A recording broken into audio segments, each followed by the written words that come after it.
Bulletin में खुशामदीद। कराची में डकैती मज़ाहमत पर शहरियों की हलाकत का सिलसिला न रुक सका। बल्दिया टाउन के इलाके गुलशन मजदूर में होटल पर 2 अफराद को गोलियां मारकर कत्ल कर दिया गया।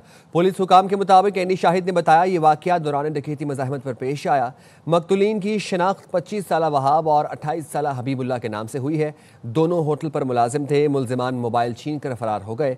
पुलिस ने मुख्तलिफ पहलुओं से तफ्तीश शुरू कर दी। कराची के इलाके बल्दिया टाउन गुलशन मजदूर में नामालूम मुलजिमान की फायरिंग से होटल पर बैठे 2 अफराद जहां बहक हुए। एनी शाहिदीन के मुताबिक फायरिंग का वाकया डकैती के दौरान मज़ाहमत पर पेश आया। पुलिस के मुताबिक वाकया जाती दुश्मनी का शाखसाना है। मजीद इस हवाले से बता रहे हैं हमें अदनान राजपूत। जी बिल्कुल, बल्दिया टाउन गुलशन मजदूर में होटल के ऊपर फायरिंग का वाक़या पेश आया है। फायरिंग के नतीजे में 2 अफराद जहाँ बहक हुए हैं। लाशों को ज़ाब्ते की कार्रवाई के लिए सिविल अस्पताल मुंतकिल कर दिया गया है। जाए मौका पर हम मौजूद हैं। एनी शाहिदीन से भी हमारी बात हुई। उनका यही कहना है कि फ़ायरिंग का वाक़या दौरान डकैती मज़ामत पर पेश आया। होटल मुलाजिम से भी हमारी बात हुई। उनका यही कहना है कि दोनों होटल पर ही काम करते थे। पुलिस की जानिब से बताया जा रहा है कि फ़ायरिंग का जो वाक़या है इब्तदाई तौर पर ज़ाती दुश्मनी का शाखसाना मालूम होता है, जबकि ये भी बताया जा रहा है पुलिस की जानिब से कि जाँ बाग होने वाले दोनों अफराद का चंद रोज़ कबल झगड़ा भी हुआ था। वाक़ये के हवाले से तहकीकात की जा रही है और पुलिस की जानिब से अतराफ़ की CCTV फुटेज भी हासिल की जा रही हैं। आगे बढ़ते हैं। ईरानी सदर मसूद पेज़ेश्कियान पाकिस्तान का 2 रोज़ा दौरा मुकम्मल करके इस्लामाबाद से वतन वापस चले गए। वफाकी वज़रा ने मेहमान सदर को रुखसत करते हुए दौरे की खुशगवार यादों का एल्बम पेश किया। ईरानी सदर ने ऐवान सदर में सदर आसिफ अली ज़रदारी से मुलाकात की। वज़ीर आज़म हाउस भी पहुंचे। शहबाज शरीफ से 1-on-1 मुलाकात की। वफूद की सतह पर भी पाक ईरान मुज़ाकरात हुए। वफाकी वज़रा के साथ फील्ड मार्शल सैयद आसिम मुनीर भी मौजूद थे। इस मौके पर पाक ईरान तिजारती हजम $10 अरब तक ले जाने पर इत्तेफाक किया गया। साइंस, IT समेत मुख्तलिफ मुआहिदों और यादाश्तों पर दस्तखत किए गए। ईरानी सदर ने पुरतपाक खैर मकदम और मेहमान नवाजी पर हुकूमत पाकिस्तान का शुक्रिया अदा किया। पाकिस्तान ईरान के जौहरी प्रोग्राम की हिमायत करता है। ईरान के हक के लिए उसके साथ खड़े हैं। वज़ीर आज़म शहबाज शरीफ का 2 टोक ऐलान। कहा इसराइल ने बगैर किसी वजह ईरान के खिलाफ जारहियत की। ईरान ने जैसे इसराइली जारहियत का जवाब दिया वो काबिल तहसीन है। दहशतगर्दी के खिलाफ पाकिस्तान और ईरान की एक पेज पर हैं। गाज़ा में मज़ालिम के खिलाफ दुनिया को भरपूर आवाज़ उठानी चाहिए। ईरानी सदर के तिजारती हजम $10 अरब तक ले जाने के बयान का खैर मकदम करते हैं। वज़ीर आज़म शहबाज शरीफ का भी यही विजन है। ये वक्त की अहम ज़रूरत है। नायब वज़ीर आज़म इसाक डार कहते हैं दोनों मुल्कों के दरमियान तिजारती मुआहिदों से अवाम और करीब आएंगे। तारीख गवाह है पाकिस्तान ईरान के साथ खड़ा रहा है। Stood by our brother Iran and support Iran in the economic, trade and other fields. President of Iran, his statement, take the trade volume between the two countries to $10 billion is very heartwarming, and it is the need of the hour. We should expand our economic activity as much as we can because it will bring our economic cooperation together. Iran ने फ़ौजी सलाहियतों को बढ़ाने के लिए नई दिफाई council कायम कर दी है। खबर एजेंसी के मुताबिक ईरानी सुप्रीम नेशनल सिक्योरिटी काउंसिल ने नई दिफाई काउंसिल के क़याम की मंजूरी दी है, जिसके सरबराह सदर होंगे। आला फ़ौजी कमांडर और दीगर वज़रा भी काउंसिल में शामिल होंगे। नई दिफाई काउंसिल के क़याम का मकसद ईरानी फ़ौज की दिफाई हिकमत अमलियों का जायज़ा लेना और उनकी सलाहियतों को बढ़ाना होगा। अमेरिकी सदर डोनाल्ड ट्रंप ने कहा है कि यूक्रेन से जंग में रूस को भारी नुकसान हो रहा है। अगर रूस ने जंग ना रोकी तो पाबंदियां आयद कर देंगे। न्यू जर्सी में मीडिया से गुफ्तगू में ट्रंप ने 34वीं बार पाक भारत जंग बंदी का सहरा अपने सर लेते हुए कहा कि उन्होंने पाक भारत समेत कई मुल्कों के दरमियान जंगें रुकवाईं, गजा में खुराक की फराहमी के लिए भी काम कर रहे हैं। उन्होंने मजीद कहा कि जो बाइडन ने मईशत के हवाले से गलत आदाद-ओ-शुमार पेश किए थे। Tremendous number of Russian soldiers are being killed, and likewise Ukraine, a lower number, but still thousands and thousands of people. And now we're adding towns where they're being hit by missiles. So it's a lot of people being killed in that ridiculous war. And we stopped a lot of countries from war. India and Pakistan, we stopped a lot of countries. 4 days. We had no confidence. I mean, the numbers were ridiculous, what she announced. But that was just one negative number. All of the numbers seem to be great. On Biden's economy. America ने एक बार फिर Ukraine जंग में भारत पर रूस को माली इमदाद देने का इल्जाम आयद किया है। व्हाइट हाउस के डिप्टी चीफ ऑफ स्टाफ और सदर ट्रंप के अहम सियासी मुशीर स्टीफन मिलर ने अमेरिकी नशरियाती इदारे को इंटरव्यू में भारत पर इल्जाम आयद किया कि वो रूस से तेल खरीद कर यूक्रेन के खिलाफ जारी जंग में उसे माली मुआवनत फराहम कर रहा है। और लोग ये जानकर हैरान रह जाएंगे कि रूसी तेल की खरीदारी में भारत अमली तौर पर चीन के बराबर है।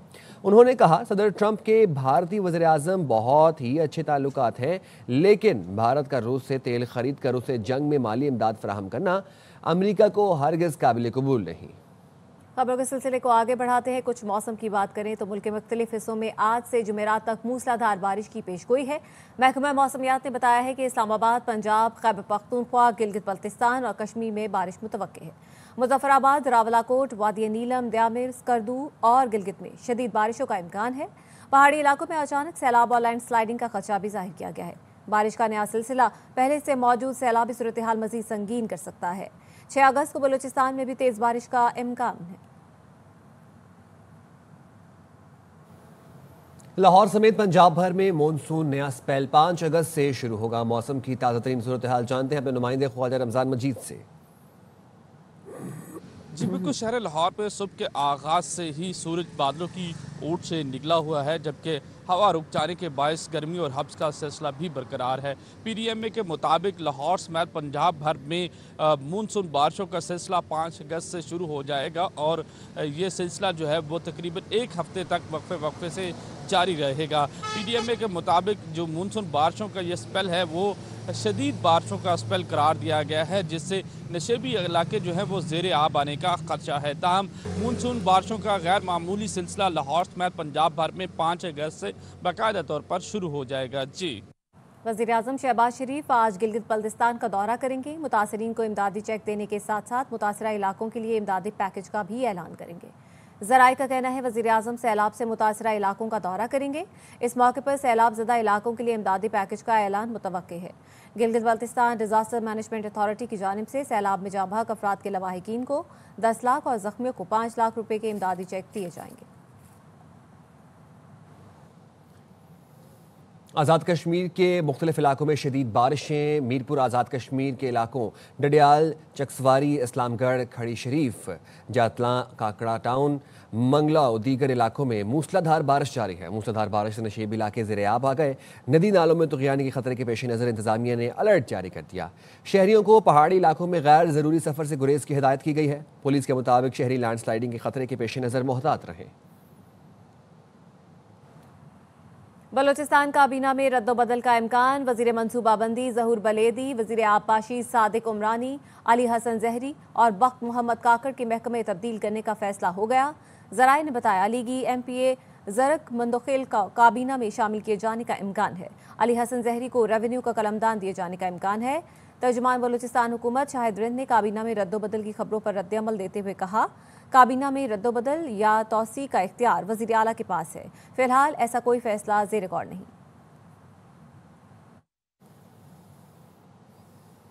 मकबूजा कश्मीर में भारतीय फौजी अफसर का निजी एयरलाइन के हमले पर वहशियाना तशद्दुद।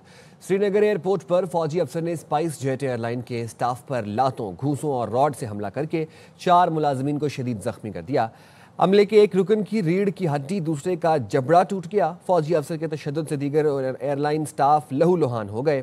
एयरलाइन ज़राए के मुताबिक फौजी अफसर मुकर्रा वजन से जायद पैकेज तैयारे में ले जाने पर बज़िद था। स्टाफ ने जायद पैकेज की अदायगी का कहा तो फौजी अफसर आपे से बाहर हो गया। एयरलाइन की दरखास्त पर भारतीय फौजी अफसर के खिलाफ बडगाम थाने में FIR दर्ज कर ली गई। भारतीय फौजी अफसर की दरिंदगी पर मकबूजा कश्मीर की जमातों ने शदीद एहतजाज करते हुए इंसाफ का मुतालबा किया। भारतीय फौजी ने अपने अफसर के खिलाफ तहकीकात का वादा करके चुप साध ली। कौमी असम्बली का इजलास आज शाम 5 बजे स्पीकर अयाज सादी की ज़ेर सदारत होगा। कौमी असम्बली सेक्रेटरीट ने इजलास का 32 निकाती एजेंडा जारी कर दिया। रुकन कौमी असम्बली मियां अजहर के इंतकाल के बाद ये पहला इजलास होगा।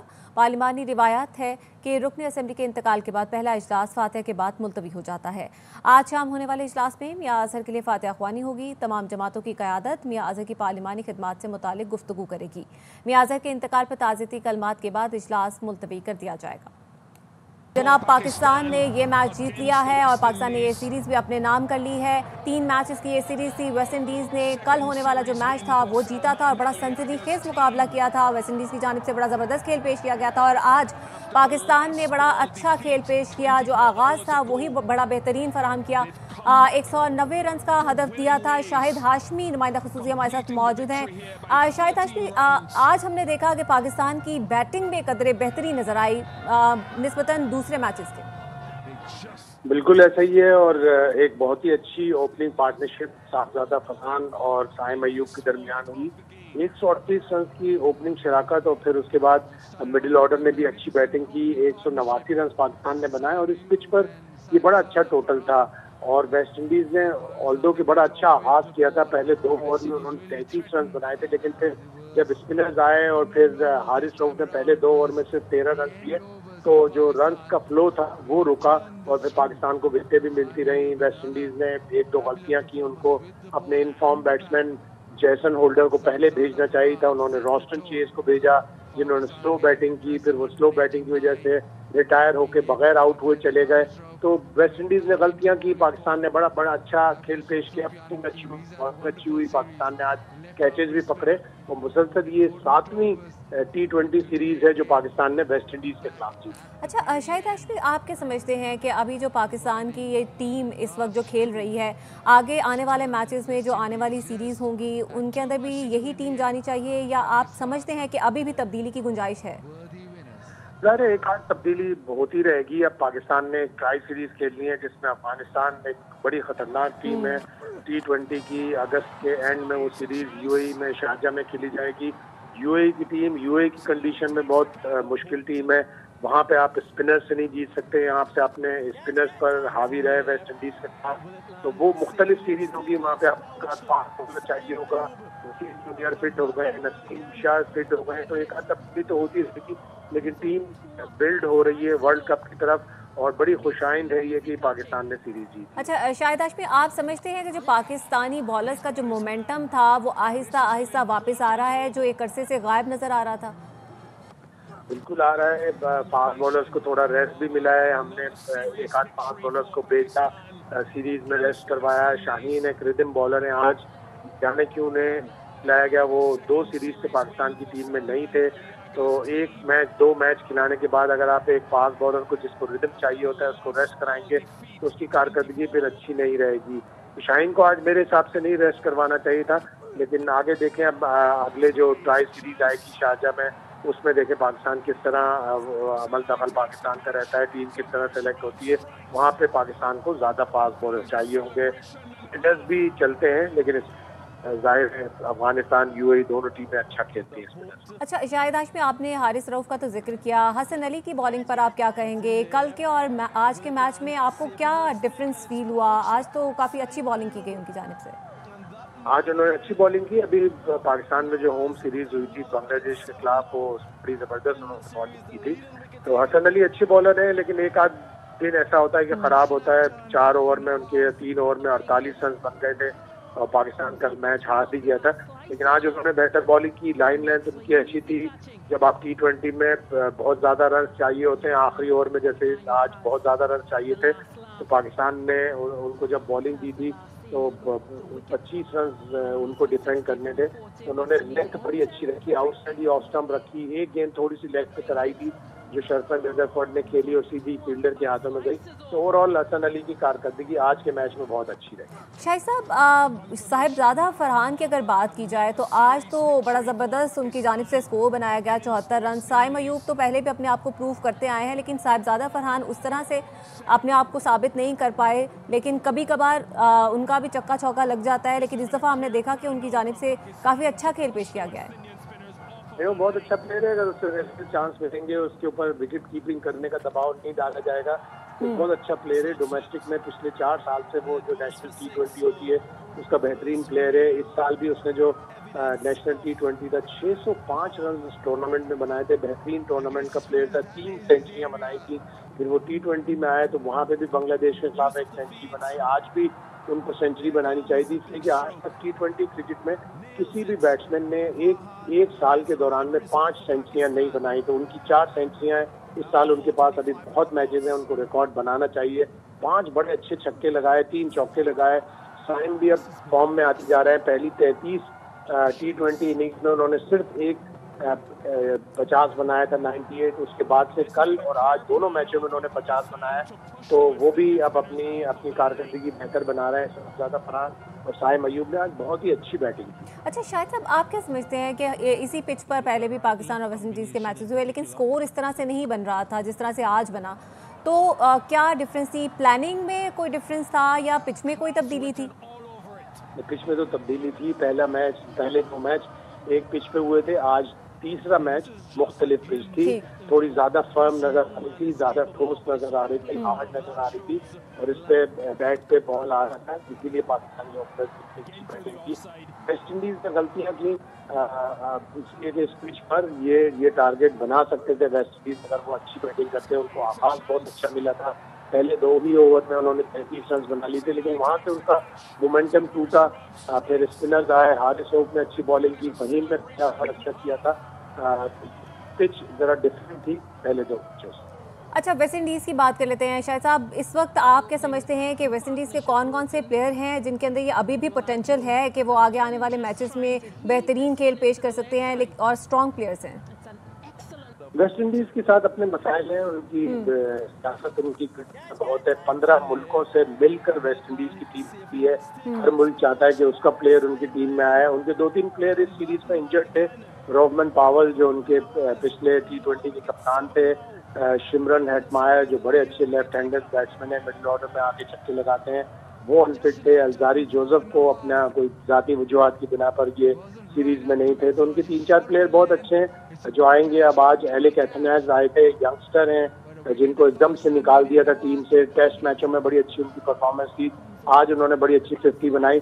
लेकिन वेस्ट इंडीज के कप्तान शेर हो कुछ भी नहीं कर सके, तो अब ये वेस्ट इंडीज को भी देखना पड़ेगा। मुसलसल वो हार रहे हैं 21 मैचों में, पिछले 21 T20 मैचों में वो सिर्फ 2 मैच जीते हैं और 16-17 मैच हार गए, तो उनको अपनी T20 क्रिकेट बेहतर करने के लिए हिकमत अमली अपनाना होगा। ठीक है, बहुत शुक्रिया शाहिद हाशमी साहब, नुमाइंदा खुसूसी हमसे बात कर रहे थे। और जी, पाकिस्तान ने 13 रन से ये मैच जीता है और सीरीज़ भी अपने नाम कर ली है।